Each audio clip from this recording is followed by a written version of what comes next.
आप सबको जय मसीह की। बाइबल भवन मसीह संगति देहरादून में आप सभी का हार्दिक स्वागत है। आइए हम आज की आराधना का आरंभ करेंगे। हम सब अपने आप को बंद करेंगे और प्रार्थना में जाएंगे। प्रभु धन्यवाद देते हैं इस समय के लिए, आपके अनुग्रह के लिए और दया के लिए। और स्वर्गीय पिता परमेश्वर प्रभु विशेषकर इस सुंदर दिन के लिए धन्यवाद देते हैं प्रभु जी। हम सब जब आज प्रभु आपकी आराधना करते हैं और प्रभु आपके सम्मुख बैठ के अपनी विनतियों को आपको सम्मुख रखते हैं प्रभु, वो सारे बलिदान प्रभु आपको भागता हुआ बलिदान के रूप में स्वीकार होना पाते हैं प्रभु जी। पवित्र आत्मा परमेश्वर आप हमारी मदद करें और आत्मा और सच्चाई से प्रभु हमें आराधना करना सिखाए, ताकि प्रभु हम सब लोग मिलकर आत्मा और सच्चाई से आपकी आराधना कर सके प्रभु। आज की सभा का संचालन पवित्र आत्मा आप कीजिए, इस पर आपकी नियंत्रण होने पाए प्यार परमेश्वर पिता प्रभु। हर एक की मन की इच्छा को प्रभु आप जानते हैं, हर एक को प्रभु आप अपने आत्मा के अनुसार नियंत्रण कीजिए प्यार प्रभु जी, ताकि आपकी महिमा हो सके प्यार प्रभु जी। सारी बातों को आपके हाथ में सौंपते हैं। आज की वचन के वक्ता को, आराधना की टीम को प्रभु हम सबको आपके हाथ में सौंपते हैं। सुनने वालों को प्रभु आपके हाथ में सौंपते हैं। प्रार्थना यीशु मसीह के नाम से करते हैं, आमीन। आइए हम आज की आराधना का आरंभ करेंगे भजन 23 पढ़ के। भजन 23 में इस प्रकार से लिखा है। अगर आप लोग के पास परमेश्वर का वचन है तो आप मेरे साथ भजन 23 निकाल सकते हैं और मेरे साथ आप लोग पढ़ सकते हैं। परमेश्वर के वचन में इस प्रकार से लिखा हुआ है, यहोवा मेरा चरवाहा है, मुझे कुछ घटी न होगी। वह मुझे हरी हरी चराई में बिठाता है, वह मुझे सुखदायी जल के झरने के पास ले चलता है। वह मेरे जीवन जी ले आता है। धार्मिकता के मार्गों में वह अपने नाम के निमित्त मेरी अगुवाई करता है। चाहे मैं घोर अंधकार से भरी हुई तराई में होकर चलूं तो भी आने से ना डरूंगा, क्योंकि तू मेरे साथ रहता है। तेरे सोटे और तेरी लाठी से मुझे शांति मिलती है। तू मेरे सताने वालों के सामने मेरे लिए मेज बिछाता है। तूने मेरे सिर पर तेल मला है, मेरा कटोरा उमड़ रहा है। निश्चय भलाई और करुणा जीवन भर मेरे साथ साथ बनी रहेगी, और मैं यहोवा के घर में सर्वदा वास करूंगा। परमेश्वर अपने वचन के पढ़े जाने और सुने जाने पर हम सबको आशीष प्रदान करें। आइए हम परमेश्वर की आराधना करेंगे और मैं चाहूंगी कि आराधना की टीम सामने आएगी और गीतों में कलीसिया की अगुवाई करेगी। आप सबको जय मसीह की। आइए हम परमेश्वर की आराधना करेंगे और गीत गाएंगे। तेरा प्यार है महान, तेरा प्यार है।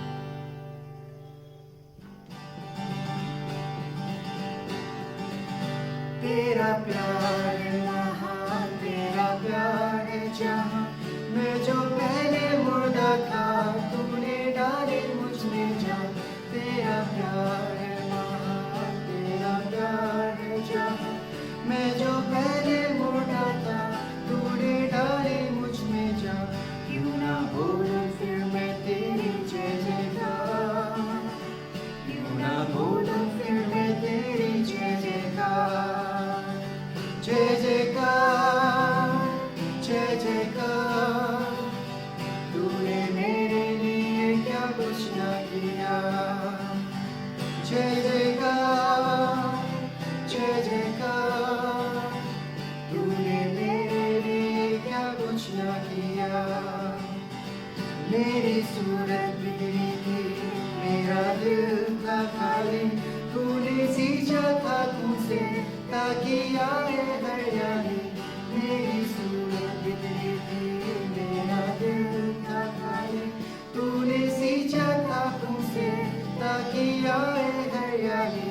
क्यों ना बोलूं फिर मैं तेरी जय जयकार, क्यों ना बोलूं फिर मैं तेरी जय जयकार। जय जयकार, जय जयकार, तूने मेरे लिए क्या कुछ ना किया। जय जयकार, जय जयकार, तूने मेरे लिए क्या कुछ ना किया। आई जीवन में खुशी, आई अपनी जिंदगी, तू है जिंदा सा मेरा, तूने ये है किया। आई जीवन में खुशी, आई अपनी जिंदगी, तू है जिंदा सा प्रिया, तूने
जय जयकार जय जयकार, तूने मेरे लिए क्या कुछ ना किया। आइए हम प्रार्थना करेंगे और इसके बाद हम दूसरा गीत गाएंगे। परमेश्वर पिता, हम धन्यवाद करते हैं प्रभु जी इस गीत के लिए। प्रभु हम सदा आपका धन्यवाद करते हैं प्रभु, क्योंकि पिता परमेश्वर आपके द्वार से प्रभु जी हमें नया जीवन मिला। पिता आपके द्वार से प्रभु जी खुशी मिली है, आपके द्वार से आनंद मिला है। पिता परमेश्वर आपके द्वारा से हमारे जीवन में प्रभु जी सारी बातें पिता परमेश्वर हम खुदावंद यीशु मसीह आपकी ओर ताकते हैं। पिता परमेश्वर हमारा भरोसा, हमारी आशा स्वयं प्रभु जी आप हैं। पिता परमेश्वर आप हमारी आराधना में अगुवाई कीजिए, हमारे जीवन में अगुवाई कीजिए परमेश्वर पिता। धन्यवाद प्रभु जी।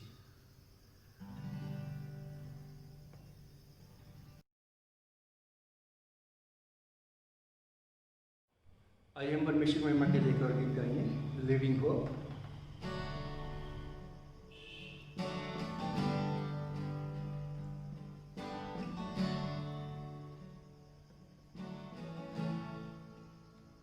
How great the chasm that lay between us, how high the mountain I could not climb. In desperation I turned to heaven and spoke your name into the night. Then through the darkness your loving kindness tore through the shadows of my soul. The work is finished, the end is written. Jesus Christ, my living hope. Who could imagine so great a mercy? What heart could fathom such boundless grace? The God of ages stepped down from glory to bear my sin and bear my shame. The cross has spoken, I am forgiven.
Death has lost its grip on me.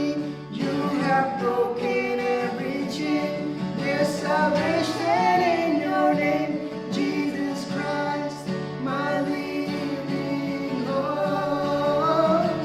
Hallelujah, praise the one who set me free. Hallelujah, death has lost its grip on me. You have broken every chain. There's salvation in your name, Jesus Christ, my living hope. आप सभी को जय मसीह की। कुछ सूचनाएं हैं जो मैं आपको अवगत कराना चाहूँगा। सूचनाएं इस प्रकार से है। CFC आश्रम कोर्स 3 अगस्त से आरंभ हो रहा है। यदि आप इस कोर्स में भाग लेना चाहते हैं तो देहरादून टीम से आप फेसबुक माध्यम और ईमेल के माध्यम से संपर्क कर सकते हैं। कुछ प्रार्थना निवेदन है जो मैं आपको बताना चाहूँगा। प्रार्थना निवेदन इस प्रकार से है। प्रार्थना करेंगे चर्च मेंबर के लिए और उनके परिवार के लिए कि जो भी समस्याएं परेशानियां हैं परमेश्वर उन्हें ठीक करे। प्रार्थना करेंगे देहरादून की टीम के लिए और उनके परिवार के लिए कि परमेश्वर उनको भी सकुशल से रखे, किसी भी प्रकार की समस्या न होने पाए और आवश्यकता जरूरतों को पूरा करे। प्रार्थना करेंगे जो C90 बीमारी चल रही है उसे परमेश्वर हम सबको बचा कर रखे और हमारे जो आवश्यकता जरूरत है उसे पूरा करें। प्रार्थना करेंगे भाई सुरेंद्र, बहन पूनम, उनके लिए, उनके परिवार के लिए कि जो भी समस्याएं परेशानियां हैं परमेश्वर इस परेशानियों को दूर करे। और प्रार्थना करेंगे पड़ोसियों के लिए जो आसपास के लोग हैं कि परमेश्वर उनको भी अच्छे से रखे। इन सारी प्रार्थनाओं को हम परमेश्वर के सम्मुख रखेंगे। हम चाहेंगे कि भाई आकाश भट्ट यहाँ पर आए और परमेश्वर के सिंहासन के सामने रखें। आइए हम प्रार्थना करेंगे और परमेश्वर की ओर निहारेंगे। परमेश्वर पिता, हम आपका धन्यवाद करते हैं समय के लिए। परमेश्वर जो आपने समय दिया, सचमुच में परमेश्वर आप ही अनुग्रहकारी और दयालु परमेश्वर है।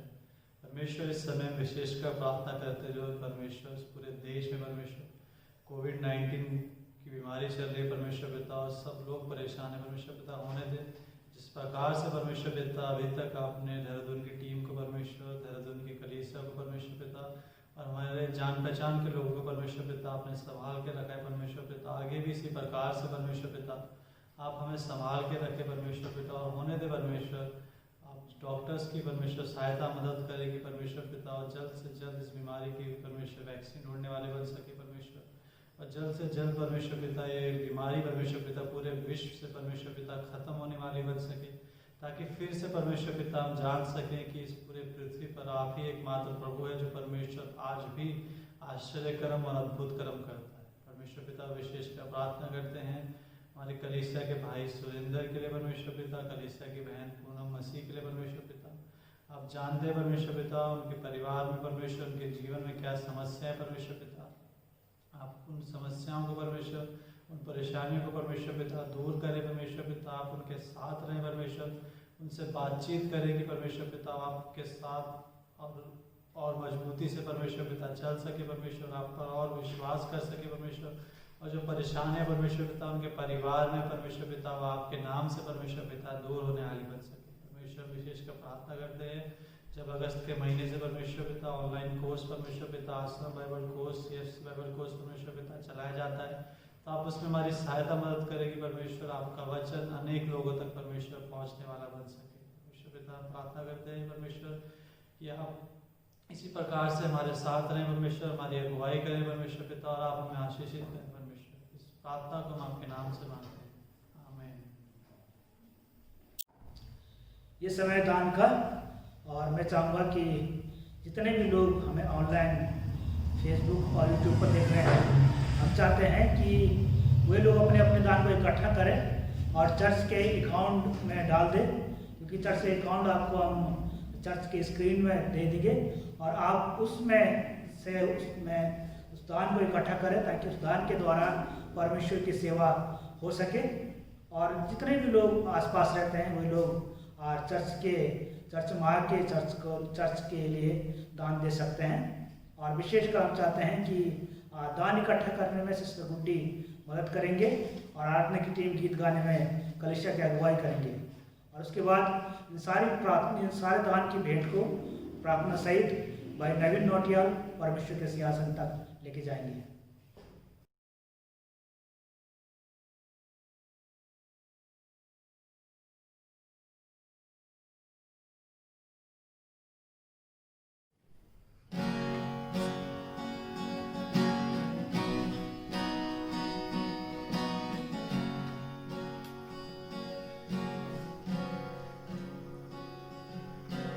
यीशु तेरा नाम है कितना सुंदर, यीशु तेरा नाम है कितना पावन, यीशु तेरा नाम है कितना सुंदर, यीशु तेरा नाम है कितना पावन,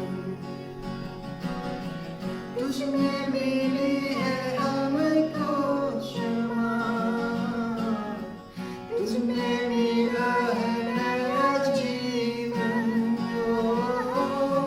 तुझमें मिली है हमको क्षमा, तुझमें मिला है नया जीवन, यीशु तेरा नाम है कितना सुंदर, यीशु तेरा नाम है कितना पावन, तुझमें मिली है हमको नया, तुझसे हुए हैं हम पावन, तुझमें मिली है हमको दया, तुझसे हुए हैं हम पावन, यीशु तेरा नाम है कितना सुंदर, यीशु तेरा नाम है कितना पावन,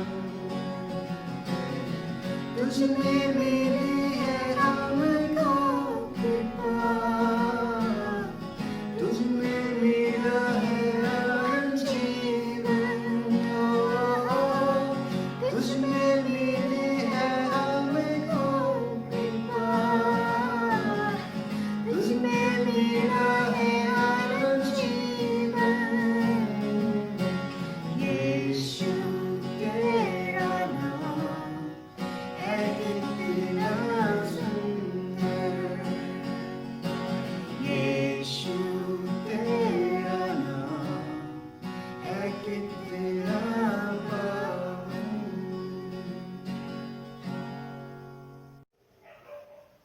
आइए हम सब प्रार्थना करें। परमेश्वर पिता यीशु मसीह, हम आपके चरणों में आते प्रभु, आपको धन्यवाद देते हैं इस समय के लिए और आपके अनुग्रह के लिए प्रभु। पिता परमेश्वर, जिन लोगों ने भी दान दिया है परमेश्वर पिता, और जो दान दिया है वो आपके राज्य में इस्तेमाल होने पाए प्रभु, और हम सब के ऊपर आप अपनी आशीष हमेशा बनाए रखें प्रभु, ताकि हम अपने जीवनों को आपके मुताबिक जी सकें। धन्यवाद पिता आपके अनुग्रह और प्रेम के लिए, आपके साथ के लिए और इस दान के लिए। और धन्यवाद के साथ प्रार्थना प्रभु यीशु मसीह के नाम में करते हैं, आमीन। ये समय है वचन के प्रचार का, और मैं चाहूँगा इस कलिसिया के पासवान पास्टर सुनील जॉन जी सामने आएंगे और हम सबको परमेश्वर के वचन से आशीषित करेंगे, और उसके बाद आशीष वचन के साथ और अंतिम प्रार्थना के साथ इस कलिसिया को विदा करेंगे। आप सबको प्रभु यीशु मसीह के पवित्र नाम में जय मसीह की। आज का वचन इफिसियों के पत्री 4 अध्याय 17 पद से लेकर 24 पद के बीच में पाया जाता है।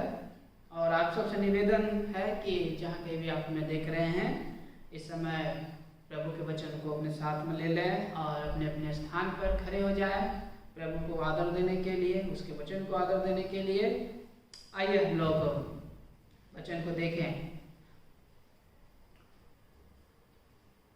इसलिए मैं कहता हूँ और प्रभु मैं तुम्हें चेतावनी देता हूँ कि जिस प्रकार गैर यहूदी अपने मन की अनर्थ रीति पर चलते हैं, तुम आगे को ऐसा न चलो, क्योंकि उस अज्ञानता के कारण जो उनमें है और उनके मन की कठोरता के कारण उनकी बुद्धि अंधकार में हो गई और वे परमेश्वर के जीवन से अलग हो गए।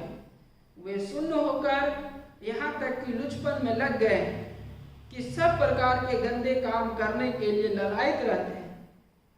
तुमने तो मसीह को इस प्रकार नहीं जाना।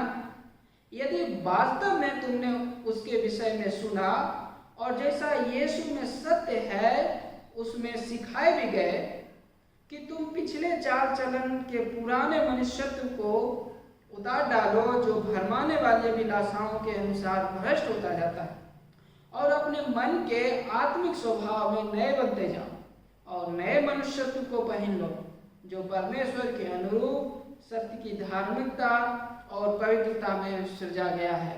परमेश्वर अपने वचन के पढ़े जाने और सुने जाने पर आशीष दे। कृपया आप अपने स्थानों पर बैठ जाएं। आइए हम लोग वचन को समझने के लिए परमेश्वर से सहायता मांगे। पिता परमेश्वर, आपके चरणों में हम लोग आते हैं, आपका धन्यवाद देते हैं प्रभु जी, क्योंकि ये आपका जीवित और पवित्र वचन है जो आपकी प्रेरणा से रचा गया है। पिता, हमारी प्रार्थना है जब इन वचनों को प्रभु जी हम लोगों ने पढ़ा है और प्रभु जी जब इसके ऊपर हम लोग प्रभु जी ध्यान देते हैं, आपके वचन हमसे बातचीत करें प्रभु जी। प्रार्थना को हम प्रभु यीशु मसीह के नाम में करते हैं, आमीन। इफिसियों 4 अध्याय 17 पद से लेकर के 24 पद तक, और आज के जो खंड है उसका जो शीर्षक है वो है सच्चे विश्वासी को अवश्य ही पुराने मनुष्यत्व को उतार कर नया मनुष्यत्व धारण करना चाहिए। सच्चे विश्वासी को अवश्य ही पुराने मनुष्यत्व को उतार कर नया मनुष्यत्व धारण करना चाहिए। जब हम लोग कई बार जो है जब लोगों की ओर देखते हैं कि लोग जो है नए चीज़ों के लिए काफ़ी उत्साहित रहते हैं। खासतौर से जब कुछ नया चीज़ें जो है मार्केट में लॉन्च होती है, चाहे वो चाहे वो फ़ोन हो, चाहे वो जो है गाड़ी हो, चाहे वो जो है जो इलेक्ट्रॉनिक सामान हो या कपड़े हो या कोई भी चीज़ें जो है, अगर कुछ नया चीज़ लॉन्च होता है तो लोग उसके विषय में काफ़ी इंटरेस्टेड रहते हैं, उसके विषय में जो है जानते पढ़ते हैं, और अगर जो है उनके बजट में होता है तो जल्दी से इसको खरीद लेते हैं। वे जो है पुराने चीज को जो है पुराने चीज को के साथ ना बने रह करके वे नए चीज जो उन्हें अच्छा लगता है उसमें जो है वो उसे ग्रहण कर लेते हैं। लेकिन जब हम नए जीवन के विषय में जब हम देखते हैं तो देखते हैं कि नए जीवन के विषय में हम जो है उसके विषय में सुनते हैं, जानते भी हैं, बातचीत भी करते हैं। लेकिन जब नए जीवन को अपने में धारण करने के बाद जब आती है तो जो है ये नए जीवन हम लोग जल्दी से धारण करना नहीं चाहते, क्योंकि ये नया जीवन जो है हमें चुनौतीपूर्ण जान पड़ता है और हम पुराने जीवन पुराने चाल चलन के अनुसार जो है उसी में हम जो है आरामदायक जो है महसूस कर लेते हैं। पुराने जीवन पुरानी चाल चलन को नहीं छोड़ना चाहते। पौलुस यहाँ पर इफिसियों की जो कलीसिया है उसको लिख रहा है और इफिसियों की कलीसिया के विश्वासियों को लिख रहा है। ये वो विश्वासी हैं जो पुराने समय में जो है वो पुराने चाल चलन में चल रहे थे, पुराना जीवन के अनुसार चल रहे थे, पाप में चाल चलन उनका था और उसी के अनुसार चल रहे थे। और पौलुस यहाँ पर जो है उनको चेतावनी दे करके कहता है, 17 पद में यहाँ पर देखिए लिखा हुआ है, इसलिए मैं कहता हूँ और प्रभु मैं तुम्हें चेतावनी देता हूं कि जिस प्रकार गैर यहूदी अपने मन की अनर्थ रीति पर चलते हैं तुम आगे वैसा ना चलो। पौलुस यहाँ नए विश्वासियों को कह रहा है कि तुम जो है उस अनर्थ रीति के अनुसार ना चलो जो गैर यहूदी चलते हैं। अब ये विश्वासी जो है इफिसुस में, और हम जो है लगातार इफिसियों की पत्री को देख रहे हैं, और हम छोटा सा शब्दों में जो है जो नए लोग हैं उनके लिए मैं बता देना चाहता हूँ। ये जो इफिसियों की जो पत्री है वो इफिसुस कलीसिया को, इफिसुस शहर में रहने वाली कलीसिया को लिखी गई। और ये जो कलीसिया है, जो वहाँ की जो इफिसुस शहर के विषय में हम लोग थोड़ा जान लेते हैं। इफिसुस शहर जो है एक बड़ा फेमस शहर था, और उस समय जो है, उस समय के संसार के हिसाब से वहाँ पर एक अर्तिमास का मंदिर भी था। जो अर्तिमास का मंदिर विश्व के जो 7 अजूबे जो चीजें हैं उनमें से एक गिना जाता था। और इफिसुस शहर एक जहाँ पर बसा हुआ था, वहाँ से जो है व्यापार होती थी। वहाँ पर जो है एक जगह से दूसरी जगह जो है आसानी से जाया जा सकता था, यानी वो मेन रूट में बसा हुआ था। और इसके साथ साथ उस शहर की जो लाइफ स्टाइल थी काफ़ी उन्नत थी, और वहाँ पर जो है, वहाँ पर पाठशालाएँ थे, लेक्चर हॉल थे, वहाँ पर जो है थिएटर था, रंगशालाएँ थी, वहाँ पर बहुत सारे लोगों को बैठ करके देखने के लिए।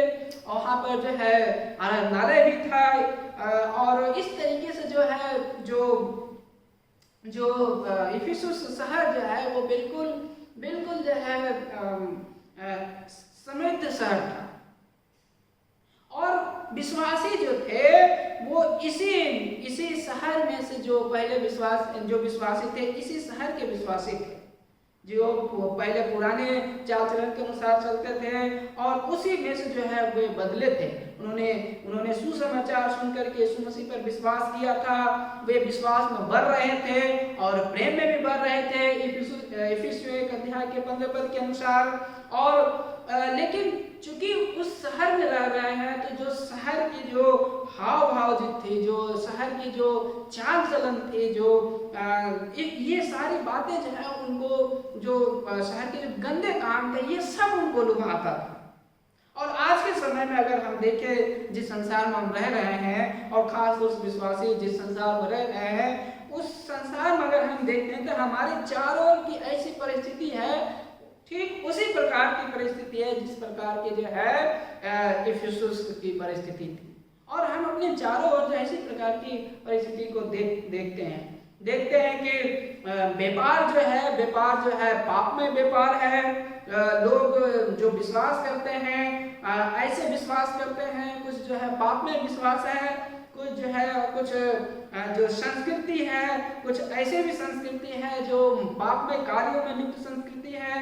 तो ये सारी चीजें जो है हम अपने आसपास देख सकते हैं, और इन सब को देखने के बाद जो है कई बार विश्वासी जन जो भी जो है विश्वास करने के बाद भी जो है वे इन गंदे कामों की तरफ जो है वे जो है उसमें लिप्त हो जाते हैं, और वे इस बात को भूल जाते हैं कि परमेश्वर ने उनको बुलाया है। वे जो है अब परमेश्वर के संतान हैं, वे जो है मसीह के साथ एक किए गए हैं उनके लहू के द्वारा। और लोग जो है विश्वासी जन इस बात को भूल जाते हैं। प्रियो, पौलुस यहाँ पर कह रहा है, पौलुस कहना चाहता है क्या आपने सच्चाई को जाना है। वहाँ के विश्वासियों को कहना चाहता है क्या आपने सच्चाई को जाना है, और हमें भी कहना चाहता है इन वचनों के द्वारा कि क्या आपने सच्चाई को जाना है। अगर आपने सच्चाई को जाना है तो अन्य लोगों के समान, अन्य जातियों के समान जो है ना जीवन जिए। पुराने चाल चलन को जो है अपने से दूर करें, पुराने मनुष्यत्व को हटाएं और नए चाल चलन, नए मनुष्यत्व को जो है धारण करें।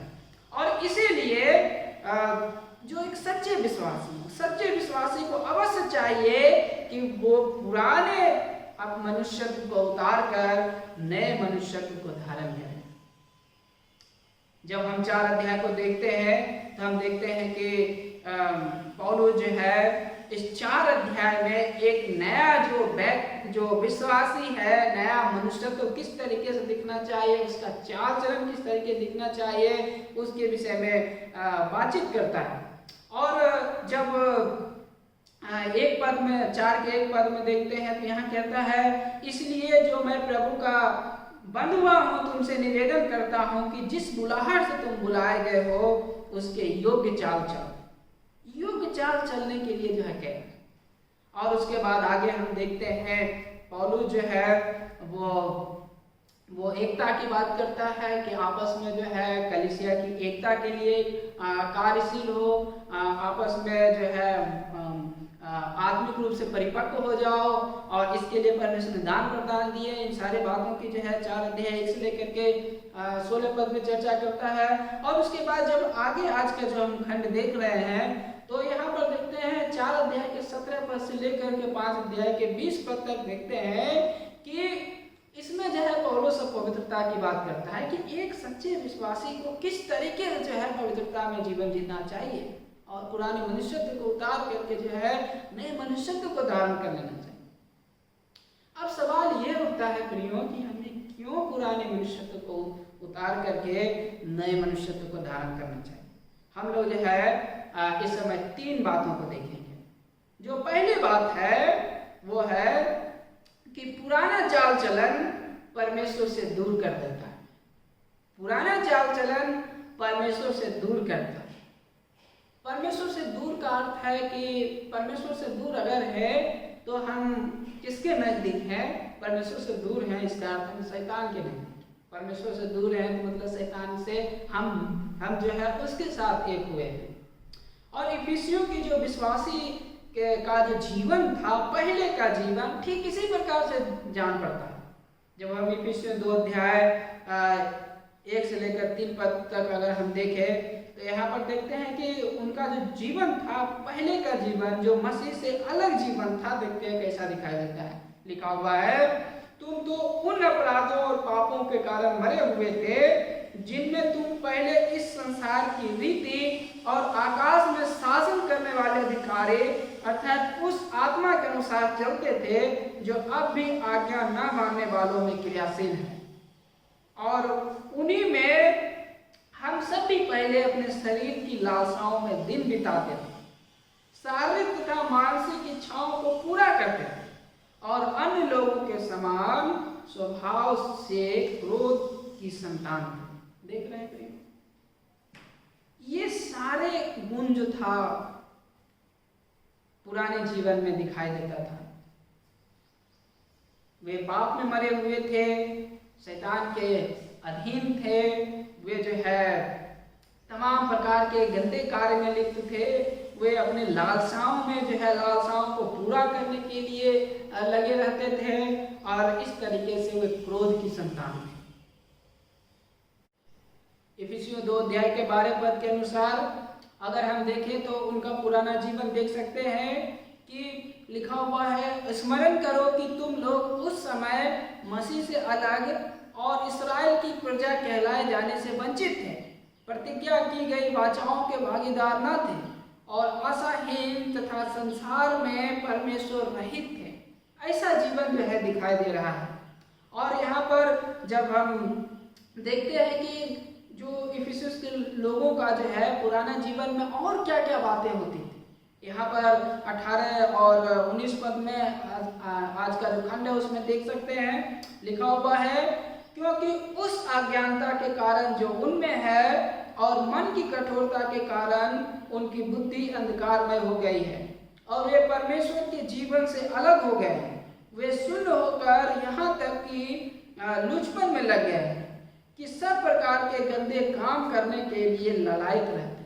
देख रहे हैं किस तरीके से जो है गंदगी इफिसुस के जो लोग हैं उनका जो पुराना जीवन है उनमें दिखाई देता है।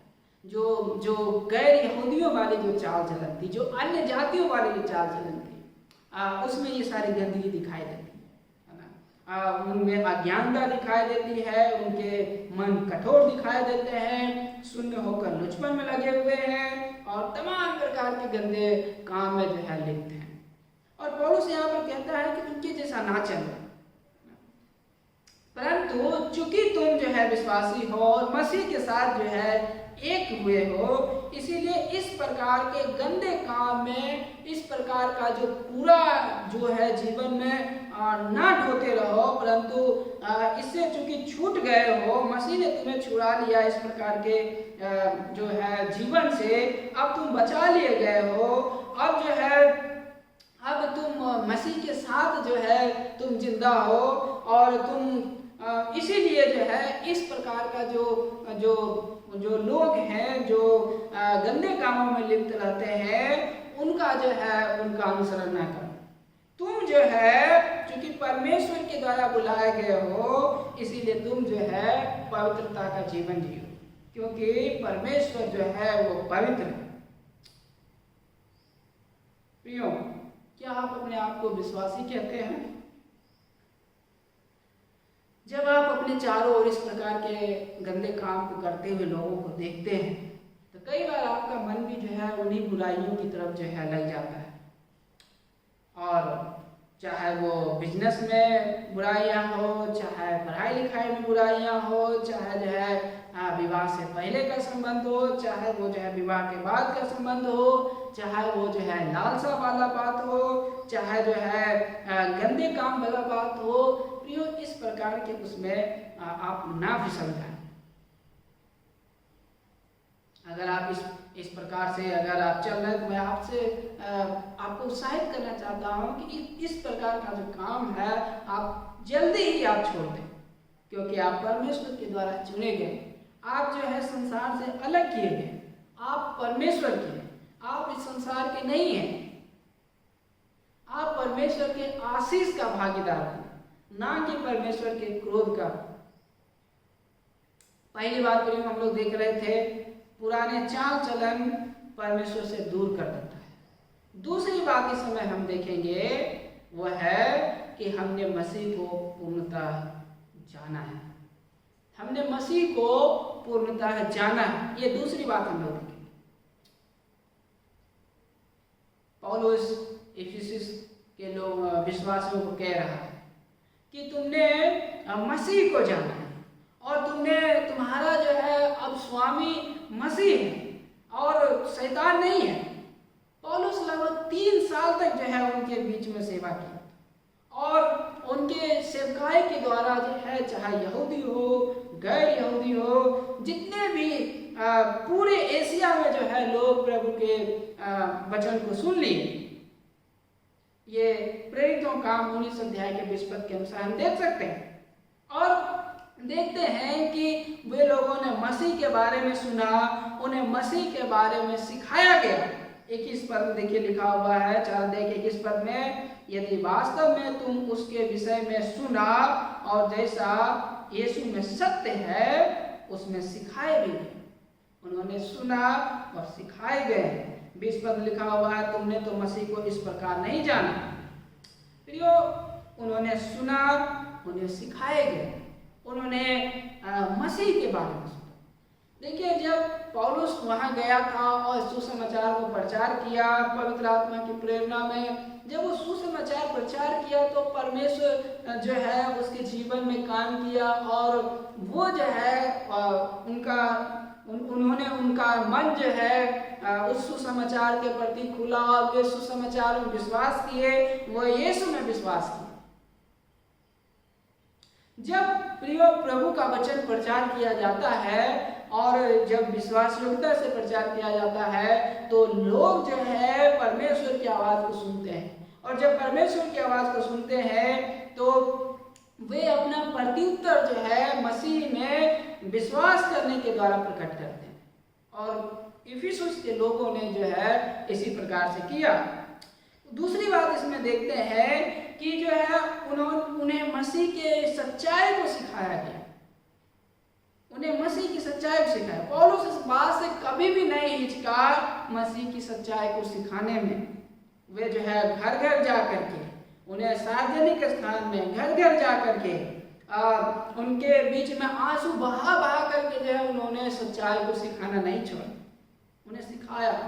वो इस बात को जान गए कि यीशु ही मार्ग, सत्य और जीवन है और कोई भी पिता के पास जो है उनके बगैर नहीं पहुंच सकता है। वे मसीह के बारे में सिखाए गए और जब सिखाए गए तो इस बात को भी सिखाए गए कि चूंकि उन्होंने मसीह में विश्वास किया, मसीह को पहन लिया है, तो इस बात को सिखाए गए कि पुराने जो चाल चलन है, जो पुराने मनुष्यत्व है, उसको अब वो उतार डाला। आखिर पुराने मनुष्यत्व को क्यों उतारना चाहिए? यहाँ पर 22 पद देखिए लिखा हुआ है कि तुम पिछले चाल चलन के पुराने मनुष्यत्व को उतार डालो जो भरमाने वाली अभिलाषाओं के अनुसार भ्रष्ट होता जाता है। भरमाने वाली अभिलाषा से भरा हुआ है पुराना चाल चलन। जब मसीह में विश्वास कर लिए तो पुराना चाल चलन जो है उतार देना चाहिए, ठीक है। और क्योंकि भरमाने वाली अभिलाषा, ये गलत अभिलाषाओं से भरा है। और ये इस जो है जो इसमें जो चाल चलन है वो उसमें पाप से भरा है, इसीलिए जो है सिखाया गया कि इसे हटा देना चाहिए। और प्रियो, ये हम सब के लिए है कि अगर हमने विश्वास किया है तो पुराने हम जो चाल चलन है, जो पापमय स्वभाव है, उनको छोड़ देना चाहिए। इसके साथ जो है उन्हें इस बात को सिखाया गया कि वे जो है नए चाल चलन को अपनाएं और नए मनुष्यत्व को पहन लें। यहाँ पर देखते हैं 23 और 24 पद में देखते हैं, 23 पद लिखा है और अपने मन के आत्मिक स्वभाव में नए बनते जाओ। 24 पद लिखा है और नए मनुष्यत्व को पहन लो। प्रियो, इस बात को सिखाया गया है ना? क्या आपने मसीह को जाना है? क्या आप जो है मसीह की सच्चाई को जाना है आपने? अगर आप सच्चाई को जाना है तो आप इस बात को अपने आप से पूछें कि क्या सच्चाई को जानने के बाद जो है क्या ये जो हमारा जो पुराना जो चाल चलन है ये उतरा है कि नहीं उतरा है? क्या हमने नए चाल चलन को अपनाया कि नहीं? क्या हमने नए मनुष्यत्व को अपनाया है? आप हो सकता है कि आप जो है हमें पहली बार सुन रहे हो और आप जो है प्रभु यीशु में विश्वास नहीं करते, लेकिन आप जो है पुराने चाल चलन को छोड़ना चाहते हैं। प्रियो, मैं आपको उत्साहित करना चाहता हूँ कि आज के दिन ही आप पुराने चाल चलन को छोड़ें। आप जो है आप मसीह के पास आए और आप मसीह के बारे में और सीखना चाहते हैं, तो आप उस कलीसिया के भाग बने जहाँ पर जो है प्रभु के वचन को ईमानदारी के साथ और खराई के साथ सिखाया जाता है, जहाँ पर मसीह के बारे में सिखाया जाता है, मसीह की सच्चाई को सिखाया जाता है, उस कलीसिया का भाग बने और अपने जीवन में पुरानेपन को, पुराने जो चाल चलन है, पुराने स्वभाव है, उसको हटाकर नया स्वभाव। तो पहली बात हम देख रहे थे कि पुराने चाल चलन परमेश्वर से दूर करता है। दूसरी बात हम लोगों ने देखा कि हमने मसीह को पूर्णतः जाना है। तीसरी बात इस समय हम देखेंगे वो है नया जीवन परमेश्वर के अनुरूप है। नया जीवन परमेश्वर के अनुरूप है। नया जीवन वैसा जीवन है जो परमेश्वर के अनुरूप उसके सत्य की धार्मिकता और पवित्रता में सृजा गया है। 24 पद में लिखा हुआ है और नए मनुष्यत्व को पहन लो जो परमेश्वर के अनुरूप सत्य की धार्मिकता और पवित्रता में सृजा गया है। जब हम बपतिस्मा लेते हैं तो हम वो इस बात का प्रतीक है कि हमने जो है पुराने स्वभाव को, पुराने चाल चलन को हमने जो है अब त्याग दिया। अब हम पानी में गए, पुराना चाल चलन, पुराना जो स्वभाव है दफन हो गया और अब हम निकले हैं पानी से बाहर। अब ये जो है ये नया चाल चलन और अब हम मसीह में नए हैं, नए स्वभाव को धारण कर लिया है, इसका प्रतीक है। यहाँ पर रोमियो 6 अध्याय के 4 पद को देख सकते हैं। यहाँ इस प्रकार से लिखा हुआ है रोमियो 6 अध्याय के 4 पद में, इसलिए हम बपतिस्मा द्वारा उसकी मृत्यु में सहभागी होकर उसके साथ गाड़े गए, जिससे कि पिता की महिमा के द्वारा जैसे मसीह जिलाया गया वैसे हम भी जीवन की नई चाल चले।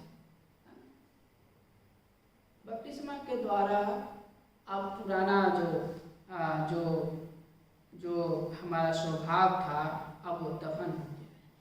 अब हम मसीह में नए हैं और उस नए जीवन के अनुसार नए चाल चलन को हमें धारण करना चाहिए। और यहाँ पर देखिए जिन्होंने जो बपतिस्मा प्राप्त किया है वे इस बात को जानते हैं कि अब जो है वह मसीह में नए हैं। उनका नया जन्म हो चुका है, उनका जो है नया जीवन अब ये है। अब उन्हें नया चाल चलन चलनी चाहिए, अब उन्हें नया मनुष्यत्व को धारण करना चाहिए, क्योंकि पुरानी जो है अब सब बीत गए। अब जो है वो नए हो गए। पुराना जो जीवन था वो जीवन अनाज्ञाकारिता का जीवन था, पाप में जीवन था। लेकिन अब हम मसीह में जिंदा हैं। अब हम नए चाल चलन को जो हम धारण कर लेंगे। जो नया जीवन है वो ऐसा जीवन है जो कि पवित्रता से, जो परमेश्वर की धार्मिकता के अनुरूप है।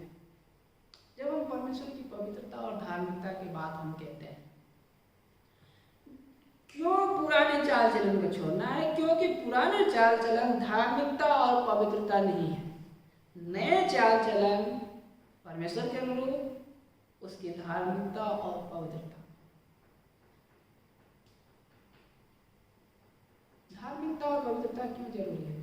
क्योंकि परमेश्वर पवित्र है, परमेश्वर धर्मी परमेश्वर है। और जानते हैं जब हम पापी ही थे तो मसीह जो है हमारे लिए जान दिया। उसने हम इतने पापी थे, इफिसुस के लोग इतने पापी थे कि पाप में मरे हुए थे, और मसीह ने उनके लिए भी जान दिया, मसीह ने हमारे लिए जान दिया। इफिसुस के जो विश्वासी थे उनका जीवन बदला, वो विश्वास किया, और हमारा भी जीवन बदला, हम भी विश्वास किया। प्रियो, मसीह ने जो है हमें अपनी धार्मिकता दी है। हमें उस धार्मिकता को ग्रहण करें, उस धार्मिकता को प्राप्त करें और उसकी पवित्रता में दिन प्रतिदिन जीवन व्यतीत करें। प्रियो, जब हमने मसीह को ग्रहण किया है, जब हम मसीह हमारे अंदर निवास करता है, तो इस बात का सुनिश्चित करें कि हमें किसी प्रकार का जो है पवित्रता और जो है हमें अधार्मिकता हमारे जीवन को गंदा ना करे। क्या आप मसीह की पवित्रता और धार्मिकता को ग्रहण करना चाहते हैं?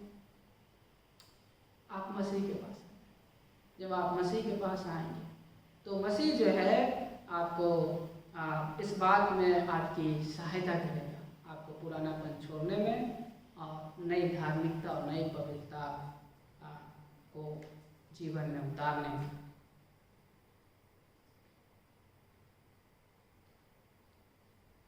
कई विश्वासी आजकल प्रियो जो विश्वासी हैं, पौलुस यहाँ पर कह रहा है कि जो पुराना चाल चलन है उसको उतारो, पुराना मनुष्यत्व को उतारो, नया चाल चलन नया मनुष्यत्व को धारण करो। लेकिन कई जो विश्वासी गण हैं वो आधा लटके रहते हैं। वो सोचते हैं कि हम पुराना आधा रखेंगे और आधा नया चलेंगे। कुछ जो है कुछ 80 और 20% पर टिके रहते हैं। कुछ बोलते हैं कि नहीं, अब हम 80% नया हो गए, पुराना कुछ 20% लेकर चलते हैं। कुछ लोग तो 99% जो है वो नया हो जाते हैं और 1% पुराने साथ में लेके चलते हैं। बोलते हैं नहीं, इसको लेके चलना पड़ेगा। प्रियो, आपका पुराना जो माइंड सेट है बदलना चाहिए। आपके जो माइंड सेट है उसमें जो है नया बनाना चाहिए। क्योंकि आप और हम विश्वासी होने के कारण हमारे माइंड सेट जो है नए होने चाहिए। यहाँ पर देखिए लिखा हुआ है 23 पद में, अपने मन के आत्मिक स्वभाव में नए बनते जाओ। हम अपने जो आत्मिक स्वभाव है, जो हमारा मन है, इसको नया करना है मसीह के द्वारा। मत्ती रचित सुसमाचार 9 अध्याय के 16 और 17 पद में यहाँ पर देखिए इस प्रकार से लिखा हुआ है। मत्ती रचित सुसमाचार 9 अध्याय 16 और 17 पद। पुराने वस्त्र पर कोरे कपड़े का पैबंद कोई नहीं लगा, क्योंकि पैबंद उस वस्त्र को खींच लेता है और वह पहले से भी अधिक फट जाता है। ना ही लोग पुरानी मस्कों में नया दाखरस भरते हैं, क्योंकि ऐसा करने से मस्कें फट जाती हैं और दाखरस बह जाता है और मस्कें नष्ट हो जाती है। परंतु नया दाखरस नई मस्कों में भरते हैं और दोनों ही सुरक्षित बने रहते हैं। नया दाखरस नई मस्कों में भरते हैं। प्रियो, हम मसीह में नए हो गए। अगर हम मसीह में नए हैं, हमारा जीवन नया है, हमारा नया जन्म हो गया, तो हम पुरानेपन को अपने साथ लेकर के नहीं जी सकते। हमें जो है अगर हम पुराने मस्कों में नया दाखरस नहीं भर सकते हैं, तो हम नया जीवन में पुराने चाल चलन को लेकर कैसे जी सकते हैं? क्या ये जीवन परमेश्वर को भाएगा? कदापि नहीं भाएगा। और इसीलिए जो पुरानापन है, जो थोड़ी भी पुरानी, जो थोड़ा 1% भी पुराना हो सकता है, आधा पुराना हो सकता है, 20% पुराना हो सकता है, 1%। जो भी पाप, जो भी पुराने जो पाप में स्वभाव और व्यवहार है, आज के वचन से हम सीखते हैं, उसे पूर्ण रूप से हमें हटा देना चाहिए। ठीक उसी प्रकार से हटा देना चाहिए जैसा कि हम जो है कपड़े हटा देते हैं, पुराने कपड़े हटा देते हैं और नए कपड़े पहनते हैं। हमने प्रियो मसीह को पहन लिया। हमारा जो है हम पुराने जो थोड़ी सी खमीर है उसको अपने जीवन नाम में रखते हैं, क्योंकि थोड़ी सी खमीर वो पूरे जीवन को बर्बाद कर देगी, पूरे जीवन को हमें नरक में ढकेल देगी। प्रियो, हमने मसीह को पहन लिया है, हमने मसीह को पहन लिया। और प्रियो, जब संसार हमारे तरफ देखे तो इस बात को देखे कि हम मसीह में लिपटे हुए लोग देखें। जब परमेश्वर हमारी ओर देखेगा तो इस बात को देखेगा कि हम और आप मसीह में लिपटे हुए हैं। आइए परमेश्वर से प्रार्थना करें। पिता परमेश्वर, आपके चरणों में आते हैं, आपका हम धन्यवाद देते हैं प्रभु जी, क्योंकि प्रभु जी आप वो परमेश्वर हैं जो चाहते हैं कि आपके जो जन हैं, जो आप में विश्वास करते हैं, वे पुरानेपन का जो पापमय स्वभाव है उसको पूर्ण रूप से त्याग दें और नए स्वभाव को, जो नयापन है, जो मसीह है, जो नया जो मनुष्यत्व है, उसको ग्रहण करें। प्रभु जी, प्रार्थना करते हैं कि नया मनुष्यत्व को ग्रहण करने में मदद करें। इस बात में मदद करें प्रभु कि हम मसीह को पहने, मसीह में चले हुए, मसीह में ही जीवन बिताएं, ताकि जब संसार हमारी ओर देखे तो इस बात को देखे कि मसीह में हम जिंदा हैं, मसीह को पहने हुए हैं, मसीह को ओढ़े हुए हैं। और प्रभु जी, प्रार्थना करते हैं कि प्रभु जी थोड़ी सी भी प्रभु जी खमीर हमारे जीवन में आने से हमें बचाएं।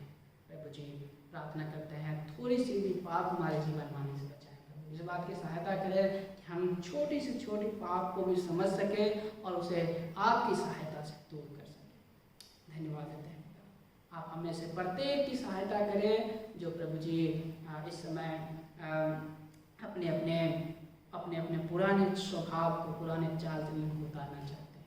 आप उनकी सहायता करें, मदद करें, ताकि प्रभु जी वे आपके स्वभाव को, आपकी धार्मिकता को, आपकी पवित्रता को प्रभु जी पहन ले और उसमें जीवन बिताने लगे। दुआ प्रभु यीशु मसीह के नाम में करते हैं, आमीन। आइए आशीष की प्रार्थना के लिए खड़े हो जाएंगे। अब हमारे प्रभु यीशु का अनुग्रह, परमेश्वर पिता का प्रेम और पवित्र आत्मा की सहभागिता हम में से प्रत्येक जनों के साथ जो इस समय देख रहे हैं, हमें प्रत्येक के साथ अब से लेकर युगानुग तक होती रहे, आमीन। सवाल ये समाप्त की जाती है। आप सबको जय मसीह।